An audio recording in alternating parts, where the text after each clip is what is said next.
There's a weird dichotomy that goes on. Once people hit $1 billion, like Diddy, once the 9 zeros hits your bank account, there's a weird psychological phenomenon where people seem to split and they go one of two ways. They go, I'm going to save the world, or I'm going to engage in sex trafficking. Sometimes there's an overlap, but for the most part, people are like, okay, I have billions of dollars in my bank account. I'm going to try to end world hunger. I want to save the planet. But then you also have people that are like, I have $1 billion in my bank account. Let me call my Lithuanian child brokers so I can start having some poppin' ass parties in LA. And so you should have to undergo a psychological evaluation. Once your Chase account hits 9 zeros, there should be a thing that goes bing, bing, bing, bing, bing, bing, bing. Send a psychologist to that person's house just to get a feel on which direction they're leaning. Are they leaning towards the save the world side? Are they leaning towards the sex traffic children? Now, everyone is turning their back on Diddy and exposing him like he's a problem. Even his billionaire friends aren't excluded. Those who never went to his events found it easy to expose him and unfollow him on social media. Diddy's the only one told the truth. He said, just keep watching. The truth will soon come out. And you see what came out? When I saw the white towel, I got flashbacks of him and Ja Rule running out the room. When I looked at that thing, to be honest, I thought that the people who was watching it, because you know at those hotels, they have security personnel that watch that stuff. And if they didn't call the police, they should be in jail. They got cameras in the hallway. They got cameras in the stairway. So they can see that. I was stuck. My behavior on that video is inexcusable. There's probably a lot of other women that had that same problem with old boy. Now you got lawyers calling people or putting up billboards. If you got anything on Puffy, P Diddy, Brother Love, Sean John Combs, call us. Diddy becoming a billionaire is pretty shady. He's hurt a lot of people by giving them unfair contracts and betraying his business partners. Just in general, you know, the Mace thing, you know, I did one album with Mace. One album. How much money do you think I owe this guy? One album? And then he became a fake pastor and went and conned people. And then y'all gonna let him throw dirt on the God's name? I wrote each and every one, and each and everybody, and anybody could come and step up. Bring your receipts. But I'm not playing. I'm back outside and I'm fighting back for us. And I'm also do a little fighting back for me. You know what I'm saying? So how much money does, and I'm just throwing this out, how much money does somebody like a Mace owe you? Because the reason I say that, Mace owes me $3 million. That's facts. I got the receipt. Second album, you gave money to do a second album, never delivered. Did the album, never delivered. You know what I'm saying? And I'm not going to go back and forth with Mace. You know what I'm saying? I'm not going back and forth with nobody. I'm just going to, if I'm here, I'm going to speak up for myself. Diddy has sold all of his shares in Revolt, the media company he co-founded in 2013 with Andy Sean. He's no longer involved with the company. This shows that his partners are pushing him out. At TMZ. Years ago, God made my mission and my purpose clear. And my mission and my purpose is to do whatever and play whatever role that I have to play into saving the black race, number one. And number two, to making sure that everybody of all colors, all backgrounds, all creeds, all nationalities, all get this. We all get the same 24 hours. Not just one race, not just another race, not just one gender, not another. We all get the same 24 hours. But I'm fighting this fight, and to other people, it's an impossible dream. It's not impossible. It's going to happen. We're going to make progress and change the world, but I can't do it alone. And I know there's people that feel just like me that are out there, that are talented, that's probably working for Google or Nike or working for bigger corporations that have a track record and have an experience at the level that I'm playing at. I'm not coming to just compete.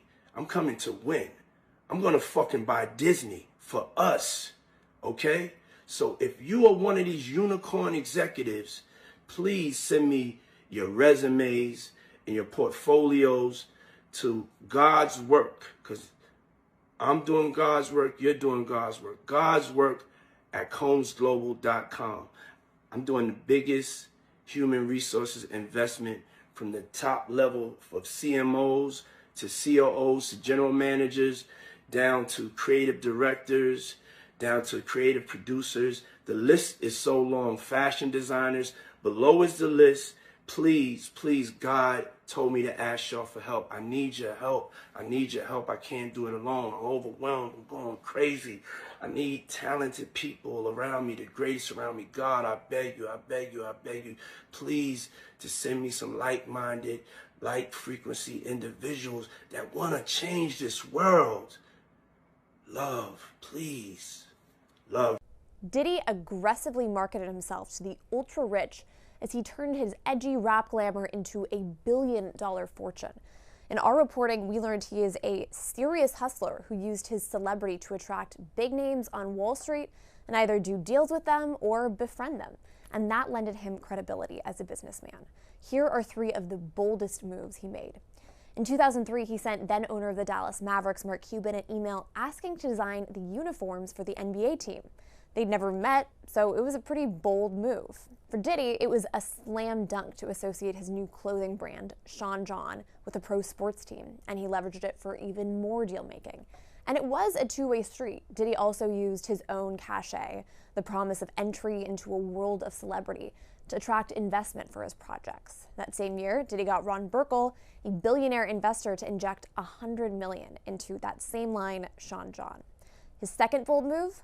In 2007, he was approached by the alcohol giant Diageo to become a spokesperson for its Ciroc vodka.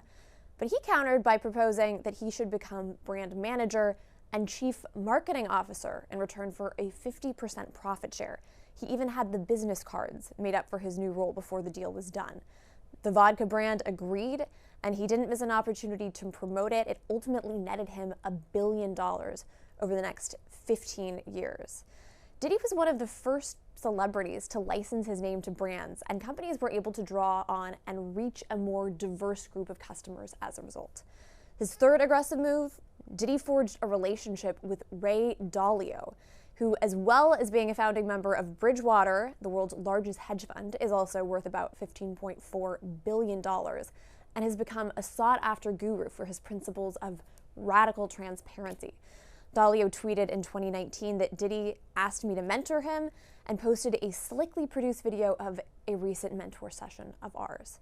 Now, after being accused of sex trafficking, domestic violence, and rape, brands, of course, are distancing themselves, and it appears that his long-lasting business empire could be in serious jeopardy. A model recently sued Diddy for forcing her to perform oral sex.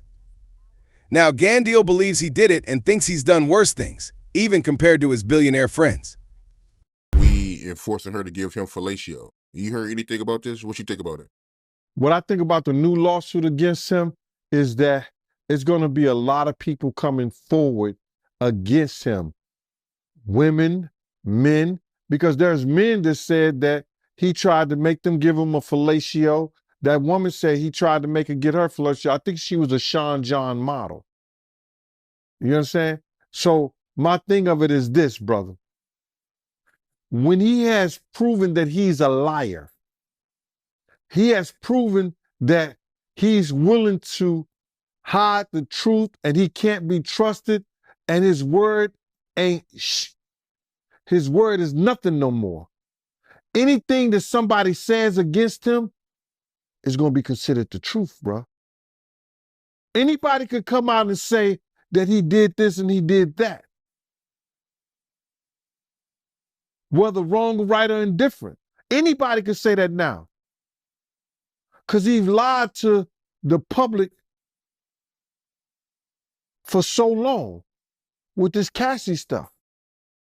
When she say that Diddy gave her lace weed, do you believe that? You being around Diddy at one point, is that, something that he'll do? When I knew Puff, he didn't smoke weed. And then I'm looking at the dates and the times. You know what I'm saying? And I think it was 2003. And I was still with Bad Boy 2003. And I ain't heard nothing about that. Yeah, I mean, she also claims that Diddy blackballed her. Well, they do that all the time, bro. Did you hear his own vice president or A&R or whatever tell the whole making of a band If y'all leave, if y'all don't do what he tell y'all to do, y'all never work in the music industry again. And I think that one or two of them maybe became battle rappers. But they never made a song again. They got power like that, bro. Yeah, I remember that episode too. And you right, man. I mean, after that show, they didn't do anything, man. So yeah, as I think about it, yeah, you right about that, man. So Diddy, he be blackballing people. Yeah. He told Craig Mack, if you don't get rid of your manager, this is Craig Mack with his own independent manager. He said, if you don't get rid of your manager, you ain't gonna, I ain't gonna never fuck with you again. And you will never work in the music industry. But what Suge Knight was gonna do, you know, Craig Mack was gonna be the #1 artist on Death Row East. He was gonna be their first artist. So he was gonna take that and flip them. Wow. So he be blackballing people. Because I always heard that rumor, but I never knew if it was true or not. So They do it to everybody, bro. If you don't go their way, if you don't do what they tell you to do and how they want it done, they're gonna blackball you. In the business world, especially with the elite, reputation is everything. When controversies happen, even if they're not proven, they can cause a chain reaction. People may start distancing themselves to protect their own image. Even politicians have started unfollowing him. We put President Obama in the White House. And when I look back, I just wanted more done for my people.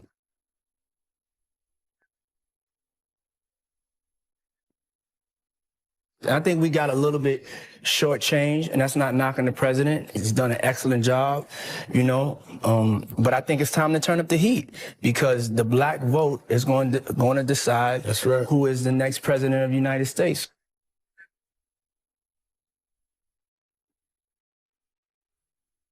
Don't pacify yourself. Really revolutionize the game. Make them come for our vote. Introduce yourself again for me, sir. I'm Barack Obama. I'm the U.S. Senate candidate from the state of Illinois. Okay.